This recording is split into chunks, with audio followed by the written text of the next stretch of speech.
But we start with the 25 Sports Prep Rally Game of the Week. It's the game of the year in girls basketball. Tonight we preview a huge girls basketball showdown Saturday night. The Peoria Notre Dame Irish, now ranked #1 in the state in Class 2A, will take on the Lincoln Railers, undefeated and ranked #1 in the state in Class 3A. Should be an awesome game Saturday night. The Irish love the challenge of playing the state's top-ranked and undefeated Railers.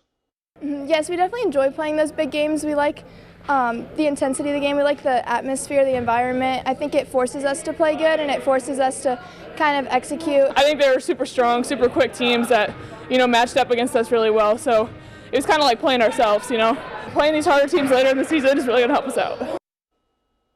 That game again Saturday night at Bradley. Tonight, Peoria Notre Dame plays #2 ranked Peoria High. What a schedule, huh?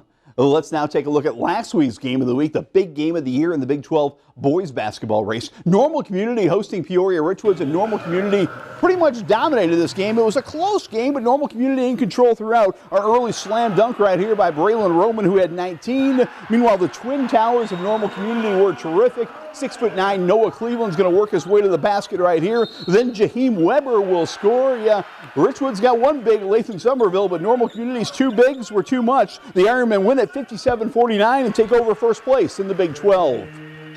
These are the kind of games you build on, so now we're starting to stack some big wins. Kenwood last Saturday, Richwoods this Friday. We have more opportunities, so we're just stacking good practices and good wins and trying to keep building. The Ironmen head to the kitchen tomorrow night to play Peoria Notre Dame. Peoria Richwoods bounce back at the Hot Shots MLK Classic at ICC on the holiday Monday. Tavy Smith, terrific, a beautiful reverse there. Then watch Jared Jackson in the spin cycle for the Peoria Richwoods bucket. And Lathan Somerville put on a slam dunk show. He had 28 points. The Knights rolled to the win. Richwoods hosts Urbana coming up tomorrow night. Now to the Middle-Illini Conference, where we're halfway through the conference race, and the Morton Potters are undefeated. Morton beat Washington last week at the Potter Dome. They beat the Panthers and they beat the Buzzard. Morton had a 12-point lead, but when C.J. Duncan hit this three with 30 seconds to go, the game was tied. Abe Zeller and the Potters held for the final shot, and the final shot was a beauty. Wes Goodeman for the win. The Potters are 7-0, halfway to a Middle-Illini title, but there is no halfway Middle-Illini trophy. It is just 7, and we have 7 more to go to see what we can do. Playing Washington at home and Metamora at home were great battles, and we look forward to those battles on the road at Metamora and Washington. And the Potters are home tomorrow night. Morton hosting Canton tomorrow night. The Metamora Redbirds are just one game back of Morton in the Middle-Illini race. Monday was milestone Monday for the Redbirds as Tyler Mason scored his 1,000th career point. So did Cooper Koch. Friday and Saturday, you can see Koch and Mason in Metamora as they host their annual Redbird Round Ball Classic. We've been doing it for a long time. It's always a good weekend of basketball, always good competition. Get a couple more home games for our guys. We just added as many good local teams as we could find and added a couple Chicago teams.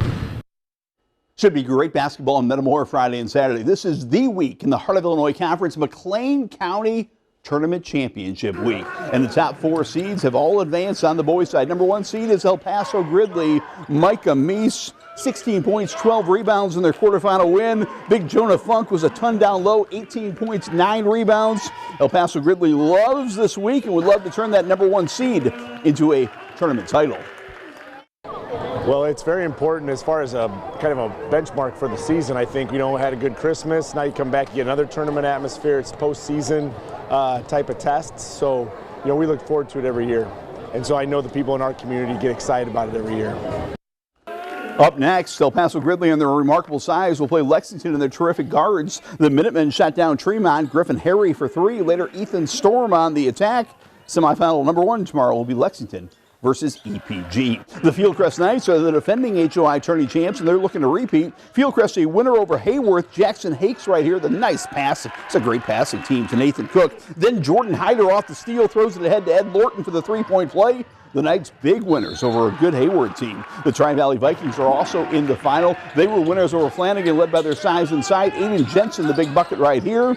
The semifinals are Friday night. There should be a couple of great games at the Church Center. As for the girls tournament, the #1 seed is the defending champion, DMAC. DMAC's Dahlia DeHace, who scored her 1,000th point in the quarterfinals. DMAC would love to go back-to-back as conference tournament champs. we played Tri-Valley in the regular season to overtime.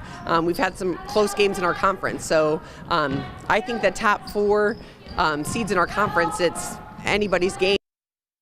And if you love small school basketball, I can't recommend Saturday night anymore for you. The girls' championship at 6:30, the boys' championship at 8 o'clock. A wonderful night of basketball at the Shirk Center.